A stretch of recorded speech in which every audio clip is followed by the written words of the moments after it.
नमस्कार। मैं आपका दोस्त आशीष तामंग और आप सभी देख रहे हैं स्कैरी। अगर आपने इससे पहले दीदी नाम का हॉरर स्टोरी नहीं सुना है तो डिस्क्रिप्शन में उसका लिंक है, चाहे तो आप देख सकते हैं।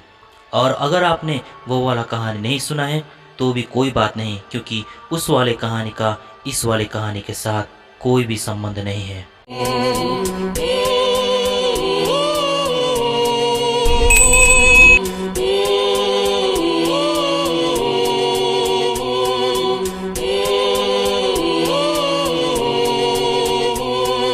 नमस्कार, मेरा नाम योडेन तामंग। मैं वेस्ट बंगाल के लावा नामक जगह से हूँ। अभी तो हमारा घर आप लोगों के घरों की तरह ही एकदम सामान्य ही है, पर एक समय ऐसा भी आया था जब हमारे घर पर विभिन्न प्रकार के भौतिक घटनाएं आए दिन घटता ही रहता था। जीना मुश्किल हो गया था हम सबका। मैं पहले वो वाला घटना कहने जा रहा हूँ जिस घटना के बाद से ही यह सिलसिला शुरू हुआ था। हम 3 भाई बहन हैं। मेरे सबसे बड़ी दीदी का नाम पूनम, उससे छोटी दीदी का नाम पारू और उसके बाद मैं सबसे छोटा। पूनम दीदी को तो मैं दीदी ही कहता था, पर पारू दीदी को मैं नाम से पुकारता था। यह पहला घटना साल 2000 का था। मुझे ये साल आज भी बहुत अच्छे से याद है, क्योंकि हम सभी उस साल के पहले पड़ाव में पिकनिक के लिए निकले थे। पिकनिक पर माँ, पिताजी, मैं, मेरे दोनों दीदी और चाचा की फैमिली और पड़ोस की 2 आंटी भी थी। पिकनिक मनाने हम काफ़ी दूर गए थे। पिकनिक भी काफ़ी अच्छा ही गुजरा। अब हम पिकनिक मनाकर वापस घर आ रहे थे। हम 2 टाटा सुमो पर घर वापस आ रहे थे। आते आते एक जंगल का रास्ता आया, जहाँ हमने भी बाथरूम करने के लिए दोनों गाड़ियों को रोक दिया था। हम सभी बारी बारी जंगल के अंदर अंदर गए बाथरूम करने के लिए, पर वापस आने के समय सिर्फ मेरी बड़ी दीदी मतलब पूनम दीदी ही गायब थी। कुछ देर और इंतज़ार करने के बावजूद भी जब दीदी वापस ही नहीं आई तो हम सभी को बहुत चिंता होने लगा। तो हम सब पूनम पूनम कहते हुए जंगल के अंदर दीदी को ढूंढने चले गए। बहुत ढूंढा हमने दीदी को, पर दीदी कहीं नहीं मिल रही थी। दीदी को ऐसे ना मिलता देख मेरी माँ ने तो रोना शुरू कर दिया था। काफ़ी ढूंढने के बाद वो जो पड़ोस की आंटी थी उनमें से एक की आवाज़ आई कि वो रही पूनम, वो देखो। बस उस आंटी की वो आवाज़ सुनते ही हम सभी उस आंटी की तरफ भागने लगे, तो देखा कि सचमुच पूनम दीदी कुछ ही दूरी पर खड़ी थी। हमने पूनम दीदी को जैसे ही वहाँ खड़ा देखा तो हम सभी दीदी के पास भागने लगे, पर जैसे ही मेरे पिताजी और चाचा जी दीदी के करीब गए, मेरी दीदी ने अचानक पिताजी और चाचा के ऊपर थूकना शुरू कर दिया। मेरी दीदी का यह अचानक बदलते व्यवहार को देखकर हम सब दंग रह गए थे। हम सब एकटक यह दृश्य देखकर अचंभित हो गए थे। जब हम सब दीदी के पास गए तो दीदी ने हम सब पर भी थूकना शुरू कर दिया था। वो हम सब से दूर भाग रही थी और लगातार थूके जा रही थी। बहुत मुश्किल के बाद चाचा ने दीदी के हाथ को पीछे से जकड़ लिया तो दीदी अचानक रोने लगी। पिताजी ने दीदी के ऐसे बदलते व्यवहार को देखकर कहा कि इसे शायद कोई हवा लग गया है, अब क्या करें। इस पर एक आंटी ने कहा कि कुछ ही दूरी पर ऊपर एक झाकरी बा रहते हैं, इसे उसी झाकरी को दिखाना चाहिए। उस झाकरी का घर मुझे पता है, कहते हुए आंटी हमें उन झाकरी के पास ले जाने लगी। आंटी के इतना कहते ही घर लौट रहे गाड़ी अब झाकरी के घर की ओर हमने मोड़ दिया था। गाड़ी के अंदर भी दीदी को संभालना बहुत मुश्किल हो रहा था। उनके छटपटाहट को कोई नहीं संभाल पा रहा था। मैं तो दीदी का वो रूप देखकर बहुत ही डर गया था। 3-4 लोग मिलकर भी दीदी को नहीं संभाल पा रहे थे। काफ़ी मुश्किल के बाद हम जैसे तैसे झाकरी के घर पहुंच गए। वहां झाकरी को दिखाने के बाद दीदी तो जोर जोर से रोने लगी। झाकरी की कुछ देर झाड़ फूक करने के बाद दीदी को होश आया, पर वह बहुत ही थकी थकी सी लग रही थी। वह सोना चाहती थी। हम उस रात दीदी ठीक होते ही हम दीदी को लेकर घर के लिए निकल गए। दीदी अब काफ़ी थकी होने के कारण वो गाड़ी पर ही सो गई थी। कल सुबह जब वो अपने खटिया पर से उठी तो वो बिल्कुल सामान्य लग रही थी, जैसे कि कल कुछ हुआ ही ना हो। हम सब दोपहर को दीदी को घेर कर बैठ गए और जानने की कोशिश की कि आखिर कल जंगल में उनके साथ क्या हुआ था। फिर दीदी बोली कि जब वो शौचालय करने के लिए जंगल के अंदर चली गई थी तो वह एक स्थान पाकर वहीं शौचालय करने के लिए बैठ गई। वहीं शौच करते करते उन्हें दूर से कुछ गुनगुनाने का आवाज सुनाई दिया। वो कहती थी कि वह आवाज बहुत मोहित कर देने वाला था। दीदी धीरे धीरे उस आवाज की तरफ खींची चली गई और देखते ही देखते वो हमसे बहुत दूर दूर जाने लगी। वो कहती है कि उस आवाज का पीछा करते करते बीच बीच में एक पल के लिए उन्हें कभी कोई एक बूढ़ा वृद्ध इंसान दिखाई देता, तो कभी कोई सफेद कपड़े पहनी हुई कोई लड़की, तो कभी कभार कोई बच्चा दौड़ता हुआ दिखाई देता था। पर वह सब दृश्य काफी धुंधला धुंधला सा ही दिखाई दे रहा था।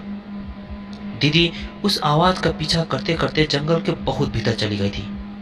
पूनम दीदी कहती हैं कि वो जानती थी कि उन्हें हमसे दूर नहीं जाना चाहिए था, पर उस आवाज ने जैसे दीदी को करीब करीब मोहित तो कर ही लिया था।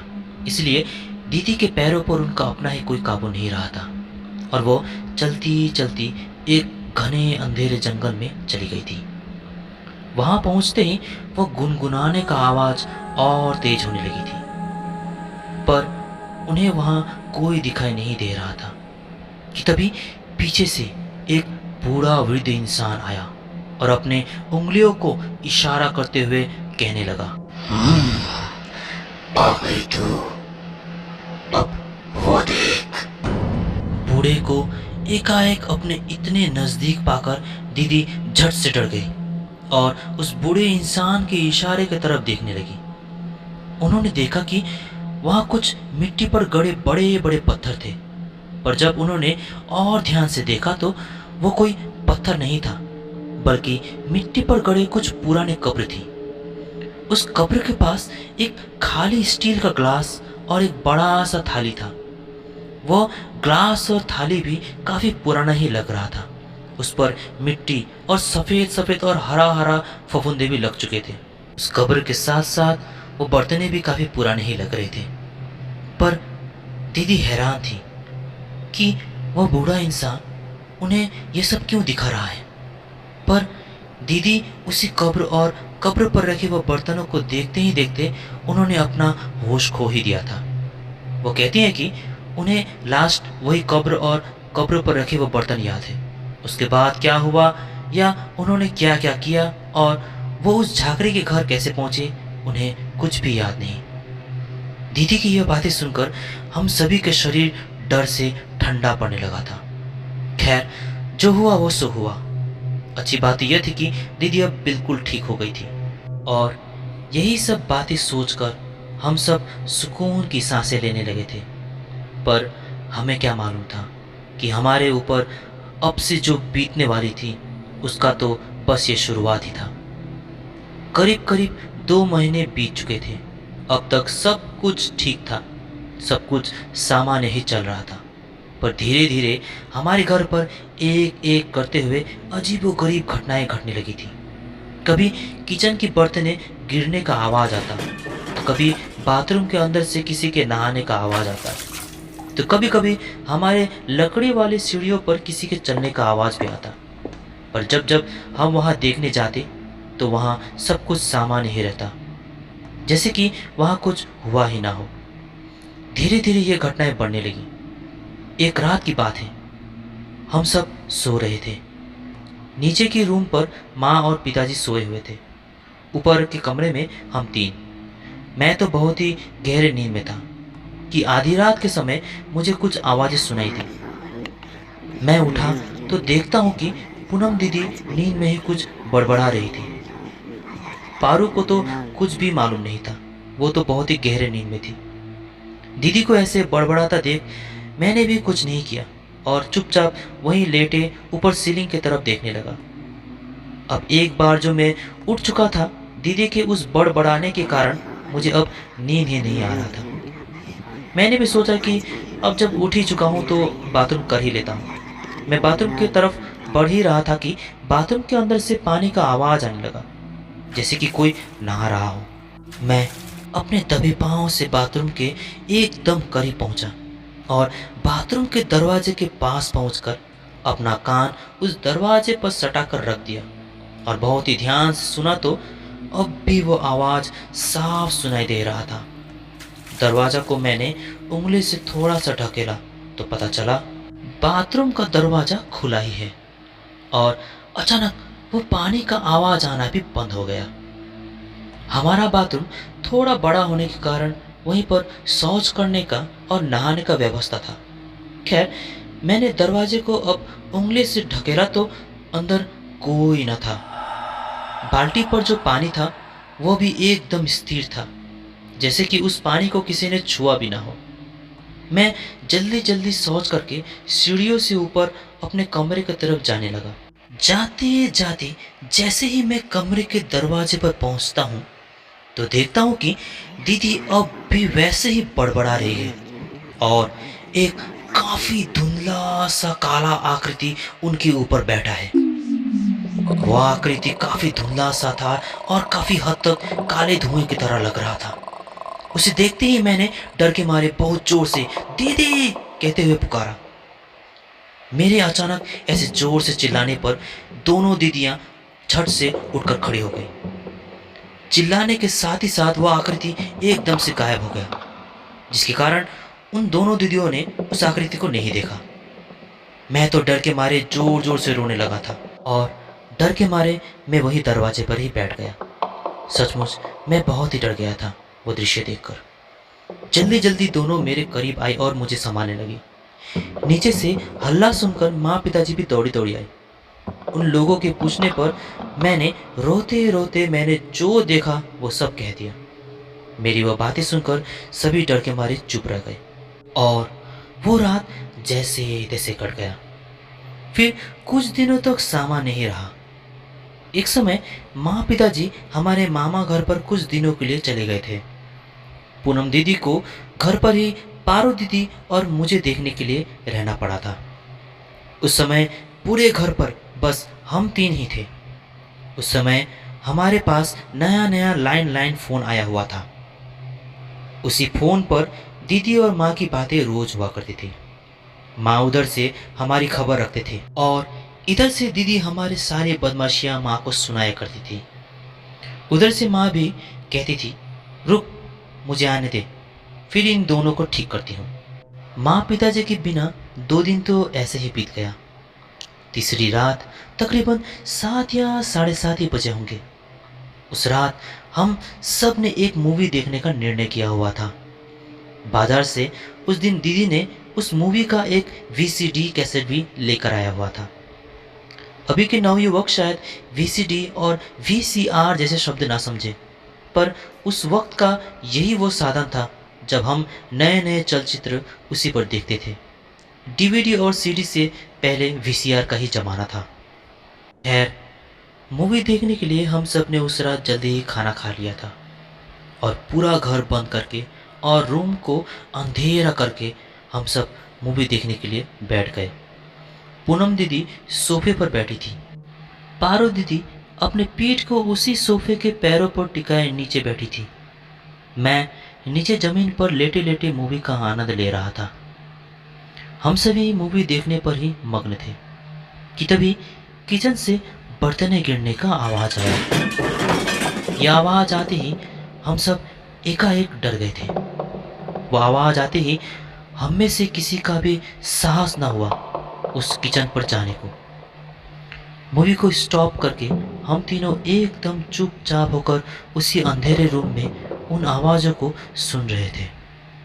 कुछ देर बाद बाहर किसी के पांव घिसते हुए चलने का आवाज़ आ रहा था और तभी फिर से वही बर्तनें गिरने का आवाज़ आया। पूनम दीदी ने जैसे तैसे हिम्मत इकट्ठा करके उस किचन पर जाने का निर्णय किया। दीदी को ऐसे अकेला आगे बढ़ता देख पारो भी पूनम दीदी के पीछे पीछे चलने लगी। अब मैं भला यहाँ अकेला अंधेरे रूम में कैसे रह पाता। मैं भी पूनम दीदी का हाथ पकड़ते हुए उन्हीं के साथ जाने लगा। हम तीनों अपने ही घर पर चोरों की तरह दबे पांव किचन की तरफ बढ़ने लगे। हम धीरे धीरे किचन के अंदर चले ही गए। किचन के दरवाजे से अंदर आते ही उस दृश्य ने मेरे सारे शरीर को ठंडा करके रख दिया था, क्योंकि जो मैं देख रहा था उसने मुझे दो धार में कर रखा था। हम तीनों अंदर आते ही हम देखते हैं कि किचन में तो पूनम दीदी ही खड़ी है। उसके बालों पर मिट्टी और कुछ सूखे पत्तियां लगी थी। उसने वही वाले कपड़े पहने थे जो कपड़ा उन्होंने पिकनिक के समय पहना था, पर यह कपड़ा वही कपड़ा होने के बावजूद भी काफी मैले और कुछ कुछ जगहों से फटे पड़े थे। वो हमें देखते ही जोर जोर से रोने लगी और पारू को पारू और मुझे भाई कहते हुए जोर जोर से रोने लगी। मैं और पारू एक दूसरे को देखते हुए सोच में पड़ गए कि आखिर ये हो क्या रहा है। हमने अपने पास खड़े पूनम दीदी को भी देखा। वो तो हमारे पास ही खड़ी थी। वो भी उस दूसरे वाले पूनम दीदी को एक टक देख रही थी। मैं और पारू हमारे करीब वाले पूनम दीदी से भी दूर हट गए, क्योंकि हमें कुछ समझ ही नहीं आ रहा था। किचन वाले पूनम दीदी लगातार पारू और भाई कहते हुए रोए जा रही थी। अब हम करें तो क्या करें, कुछ समझ नहीं आ रहा था कि हमारे पूनम दीदी आखिर इनमें से कौन है।